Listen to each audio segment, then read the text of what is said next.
Hello students, in this video we will study about magnetic dipole moment of a revolving electron. We will study about solenoid and elements of Earth's magnetic field. Let us see the first part. First topic is magnetic dipole moment of a revolving electron. An electron revolving around the nucleus of an atom can be considered as a minute current loop. Electron means what? Charge is moving, and whenever a charge moves, a magnetic field is set up. So electron revolving can be considered as a minute current loop and it produces a magnetic field. Now suppose let an electron of mass m is revolving in a circular orbit of radius r. This electron, and suppose it is revolving in a circular orbit of radius r with speed v. Now we have to find out magnetic dipole moment. Let us go step by step. The area of circular current loop is A equal to pi r square. R is the radius.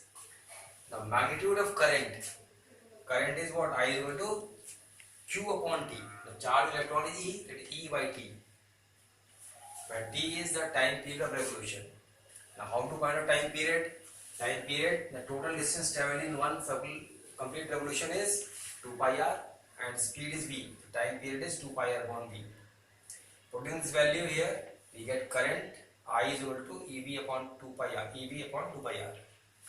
Now magnetic moment M is equal to I into A. Putting the value of I and A, we get half EVR. So this is the formula for magnetic moment of a revolving electron. Solenoid. A piece of wire bent in the form of spiral is called solenoid. Simply a piece of wire which is bent in the form of spiral, it is called solenoid. Now, a current carrying solenoid behaves like a magnet. Now it is seen that when in this solenoid, if a current starts flowing, then it behaves like a solenoid. Now how to prove that it behaves like a magnet? Now how to prove that a current carrying solenoid behaves like a magnet? We have two experiments. A freely suspended current carrying solenoid always point towards north and south. When we suspend freely a current carrying solenoid, it always point towards north and south. This is a basic property of magnet. Second property, two current carrying solenoids shows the property of attraction and repulsion. These two properties shows that a current carrying solenoid behaves like a magnet. Now if it is a magnet, it will have two poles, north pole and south pole. How to find out that? There is a rule for this. If the direction of current is anti-clockwise, then that end is north pole. And if it is clockwise, then that end is south pole. How will remember it? Just write on N and put two arrows here. I have written N here and two arrows here. So this will rotate in an anti-clockwise manner. If the direction of current is anti-clockwise, with that end will be north pole. Now write on S and put two arrows here. It will rotate in a clockwise manner. If the direction of current is clockwise, then that end is south pole. Then by this rule, we can find out which end is north pole and which end is south pole. Evidence of Earth's magnetic field. Now how can we prove that the Earth has got its own magnetic field? Now there are 3 points. Let us see one by one. A freely suspended magnet always point towards north and south. Now just imagine when you suspend a magnet freely, why it always point towards north and south? This means that there must be some other magnetic field which is compelling it to be aligned it in this direction, and that is your Earth's magnetic field. Second point is, when an iron piece or any magnetic substance is buried inside the Earth in the north-south direction, this is important. When it is buried in the north-south direction, then it is seen that after few days it becomes magnet.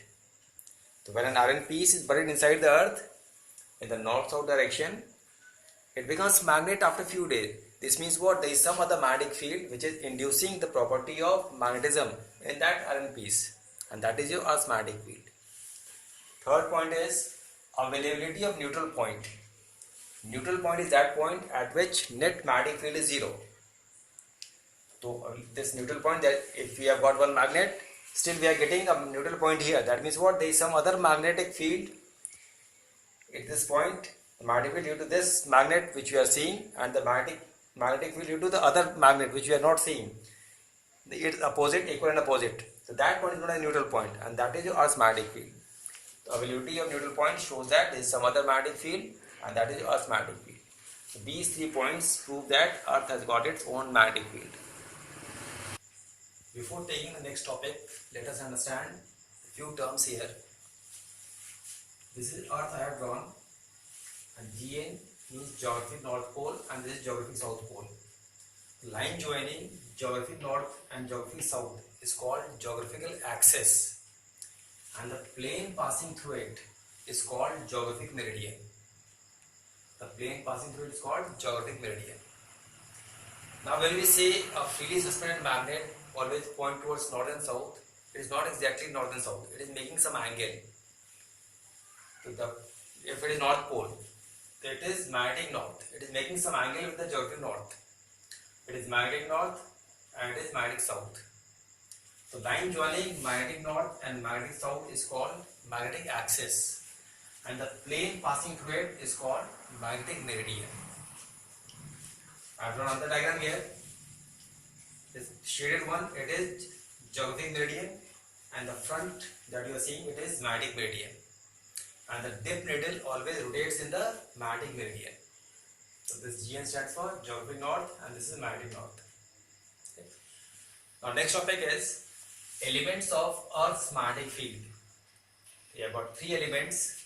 First is angle of declination. Its symbol is alpha. It is the acute angle between geographic meridian and magnetic meridian. So this shaded one is geographic meridian, and this one is magnetic meridian. This acute angle between geographic meridian and magnetic meridian, alpha I have shown here, this is called angle of declination. Second element is angle of dip or angle of inclination. Now suppose this is your dip needle, and in this room it is pointing like this. So this always point towards Earth's magnetic field, and this rotates in a magnetic meridian. So if it is the direction of dip needle is like this, and this is the horizontal I have drawn. The angle between Earth's magnetic field and horizontal is called angle of dip. I have shown it here. B stands for Earth's magnetic field, and this rotates in a magnetic meridian. This is horizontal. So this angle theta, this is angle of dip. It is the acute angle between Earth's magnetic field and horizontal. Now suppose this is a magnet here, and this black part is North Pole and this is South Pole. If I take this magnet at geographic north, it will point like this. At geographic north, it will point like this. This is showing direction of Earth's magnetic field, and this is a horizontal. Done? What is the angle of dip? At poles, North Pole is 90 degree. If I take this magnet at equator, it will be parallel. It is parallel. The angle of dip at equator becomes 0 degree. Similarly, if I take it at South Pole, it will point like this at 90 degree. The angle of dip at poles is 90 degree, and at equator is 0 degree. Third element is horizontal component of Earth's magnetic field. The symbol is BH. The component of Earth's magnetic field in the horizontal direction is called BH. Now this is B, this is BH, and this is vertical component. But horizontal component will be BH is equal to B cos theta. These are the 3 elements of Earth's magnetic field. If we know alpha and theta, this is angle of declination, this is angle of dip, we can tell the direction of Earth's magnetic field. If alpha value is given, you can come to the magnetic meridian. If angle of dip is given, we can tell the direction of Earth's magnetic field. And if we know theta and BH, what is BH? B cos theta. If BH you know and theta you know, we can tell the magnitude of Earth's magnetic field. BH is equal to B cos theta. With the help of this equation, you can find out magnitude of Earth's magnetic field. BH gives us, thus alpha, theta and BH gives us complete information about Earth's magnetic field, and hence they are called elements of Earth's magnetic field. The question arises, why they are known as elements of Earth's magnetic field? Because they give us complete information about Earth's magnetic field. Now BH is B cos theta, and BV is B sin theta. On squaring and adding, we get B is equal to under root B square plus BV square. And on dividing, We get tan theta equal to BB by BH. With this we can find the angle of 10p.